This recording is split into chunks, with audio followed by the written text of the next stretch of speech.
My name is Ethan Hayes. I'm a member of the Howard YDSA, junior in standing supply chain management major from Indianapolis originally. Just a little bit of background, kind of about how, our YDSA formed. So last year, we were students for Bernie before the 2020 election. So I guess 2 years ago now. During that year, during quarantine, we were a students for Bernie group. Erica was actually the head of that. But we would like formed over COVID, and we was like talking in the group, being like, how can we get Bernie elected? How can we like form, an activist kind of movement at Howard? Because with the protests really at Howard, there really was no like certain group for activism. It kind of just spurred from like, students. Like students would just come together, and we would just protest the conditions, or they had the 2016 protests for the financial aid, because they were stealing financial aid money and things like that. So we're like, boom, let's do that. Come back to campus, and literally like this year was our first year doing a YDSA. Like this is our first time having Young Democratic Socialists of America at Howard. And so last year we did a call to action, and we did the Blackburn Protest. So basically what was happening was Howard said, all right, we're going to take the faculty, students, teachers off the board of trustees and basically just take away their voice. So we were like, what's going on? And like already on top of that, like, already the dorms are having all types of issues. People are complaining about, anything from mold to water leakages to anything under the sun, basically. And so coupled with the issues that we were having with the people taking money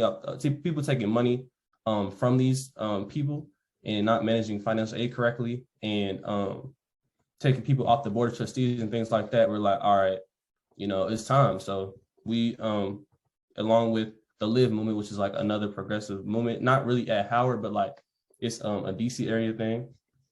We had that call to action, and we staged that sit-in at Blackburn, and basically people were just sitting in there for, it seems like, I think maybe almost a month, literally.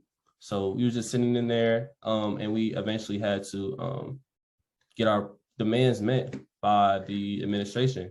And there was like a meeting with the administration, and like, Erica, who's the president, and Anaya, who's the president of Live Movement, and there was like Kylie Burke, who was the president of the Howard SGA, Students Association. And they basically just had a agreement where they came to agreement about what could be done, what should be done, So boom, that happened. That sparked too a faculty strike. So faculty stroke later, and they were striking because of the they weren't getting how much they should be paid and the conditions. So they were like, y'all really inspired us to do this, because without y'all, without the students, like, y'all really sparked it. It's time for the adults to follow up. It's time for, the people to follow up. And so that's what the faculty did. So you had the students protested, and you had the faculty protested. So mainly last semester was mainly about like protesting per se. It wasn't really like about socialism education and like, getting people together and like figuring out where we are the political spectrum, how we can keep this movement going, and how can we like raise political awareness around the country. It mainly was like for the protest, and that took up like most everybody's time, and that kind of was like the main focus. But going forward, I kind of want to change that. So I'm kind of like making this announcement right now, but Erica, she's graduating this year, and she asked me to be the president for next year. And so I said, yeah.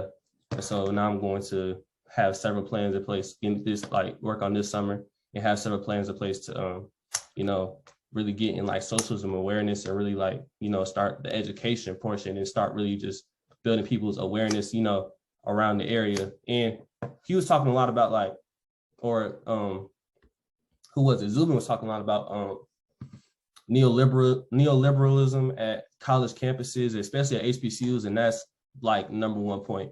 Like Howard is damn near conservative in terms of just politically. They literally, care about their big donors, who's going to donate to them, who's going to give them this next grant, who's going to do. Like that's why they took the people off the board, because they want stakeholders to have more. Want stakeholders to have more in touch with the administration than teachers and faculty and students and alumni, people that actually like bring life to the campus. So that's just one thing. So it's funny because he said like a lot of business students bring not bring neoliberalism, but like participate in it. And I'm actually a business student. But it's funny because I'm not a poli-sci student, but I recognize like in this country we're in right now, you know, you need money. Like there's no way around it.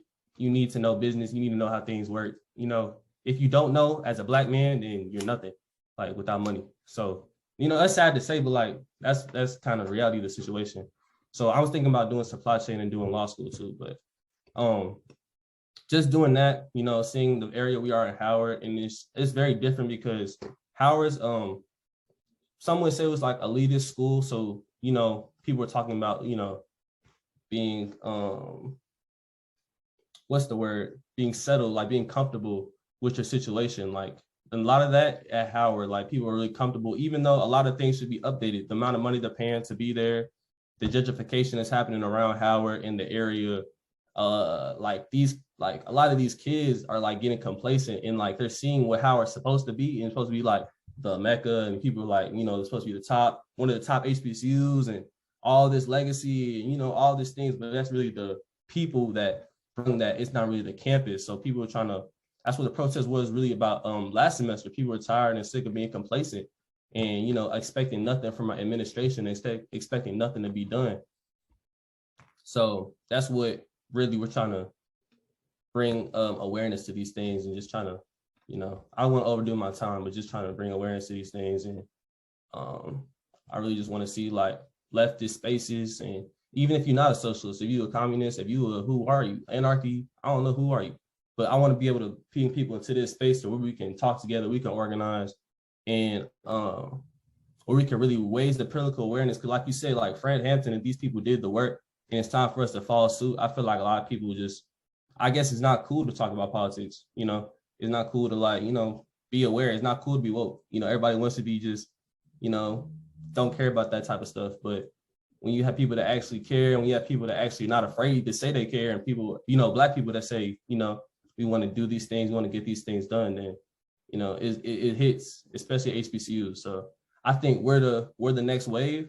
I feel like YDSA as a general, and like DSA is going to really, you know, if it's going to pop off, if it's going to be, you know, really start going off, it's going to be because Black people in HBCUs are going to put in the work and are really going to make this a real life thing. So I don't want to take up too much time, but yeah.